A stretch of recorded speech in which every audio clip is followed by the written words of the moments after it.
Hello, I'm Nicholas Vikencher, and in this video I will be helping out on the basics of creating a scene on the MA.2 board for the AISJ Theater.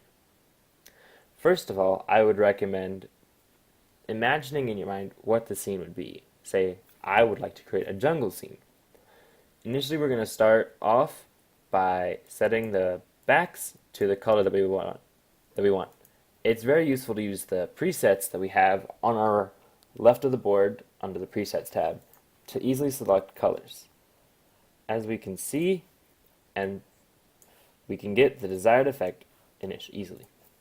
Next, we would want to add the front lights, as these are in every performance and are always important so the actors can actually be seen.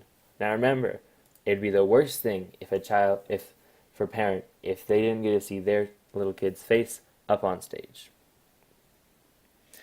Next, we would want to add in some cyclight to help create more of that atmosphere that we were trying to get initially.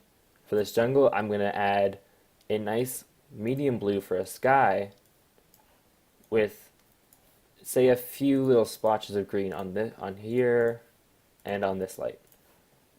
And as we can see on the back, we have some green in the back of the cyc and some nice blue for our sky.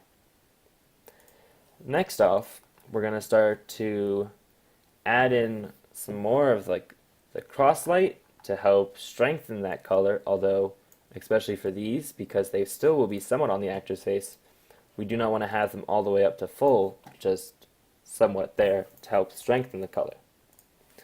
Next, we would want to add in any specials or gobos to the scene. In this case, I'm going to add all of the moving lights in a pale green with a striped gobo on the floor.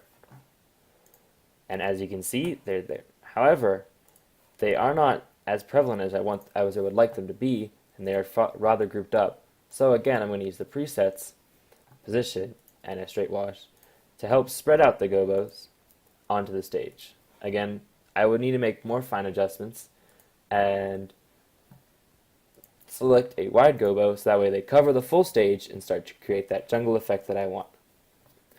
Now, the most important part is going back over to any light and going back to the groups individually to shore up any weak spots.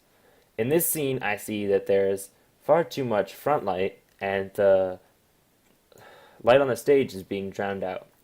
To fix this, I'm simply going to turn down some of the front lights, although be wary of this because if you go too low, the actors will not be seen. And this can be a big problem as the parents will get mad at you, because no matter what, it's always the lighting designer's fault.